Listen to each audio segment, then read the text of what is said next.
प्रातः काल था। पंडित उदयभान अपने 2-3 चपरासियों को लिए लगान वसूल करने जा रहे थे। कारिंदों पर उन्हें विश्वास न था। नजराने में, डाढ़ बांध में, रसूम में वह किसी अन्य व्यक्ति को शरीक ना करते थे। बुढ़िया के भाड़ की ओर ताका तो बदन में आग सी लग गई। उसका पुनरुद्धार हो रहा था। बुढ़िया बड़े वेग से उस पर मिट्टी के लौंदे रख रही थी। कदाचित उसने कुछ रात रहते ही काम में हाथ लगा दिया था और सूर्योदय से पहले ही उसे समाप्त कर देना चाहती थी। उसे लेश मात्र भी शंका न थी कि मैं जमींदार के विरुद्ध कोई काम कर रही हूँ। क्रोध इतना चिरजीवी हो सकता है, इसका समाधान भी उसके मन में न था। सहसा उदयभान ने गरज कर कहा, किसके हुक्म से? बुनगी ने हकबका कर देखा तो सामने जमींदार महोदय खड़े हैं। उदयभान ने फिर पूछा, किसके हुक्म से बना रही है? बुनगी डरते हुए बोली, सब लोग कहने लगे बना लो तो बना रही हूँ। उदयभान, मैं अभी इसे फिर खुदवा डालूंगा। यह कह उन्होंने भाड़ में एक ठोकर मारी। गीली मिट्टी सब कुछ लिए दिए बैठ गई।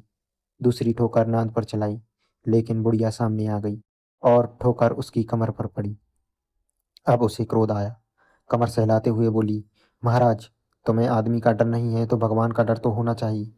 मुझे इस तरह उजाड़ कर क्या पाओगे? अब तो कानून भी बगाड़ने लगी।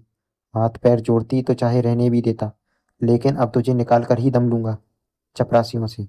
अभी जाकर इसके पत्तियों के ढेर में आग लगा दो और देखें कैसे भाड़ बनता है। एक क्षण में हाहाकार मच गया। ज्वाला शिखर आकाश से बातें करने लगा। उसकी लपटें किसी उन्मत्त की भांति इधर उधर दौड़ने लगी। सारे गांव के लोग उस अग्नि पर्वत के चारों ओर जमा हो गए। बुनगी अपने भाड़ के पास उदासीन भाव में खड़ी रही। यह लंका दहन देखती रही। अकस्मात वह वेग से आकर उसी अग्नि में कूद पड़ी।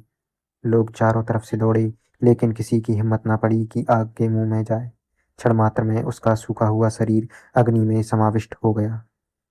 उसी दम पवन भी वेग से चलने लगा। ऊर्ध्वगामी लपटें पूर्व दिशा की ओर दौड़ने लगीं। बाढ़ के समीप ही किसानों की कई झोपड़ियां थीं। वह सब उन्मत्त ज्वालाओं का ग्रास बन गईं। इस भांति प्रोत्साहित होकर लपटें और आगे बढ़ीं।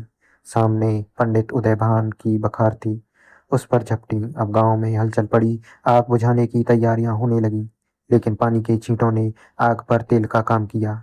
ज्वालाएं और भड़कीं और पंडित जी के विशाल भवन को दबोच बैठी। देखते ही देखते वह भवन उस नौका की भांति जो उन्मत्त तरंगों के बीच में झकोरे खा रही हूँ, अग्नि सागर में विलीन हो गई।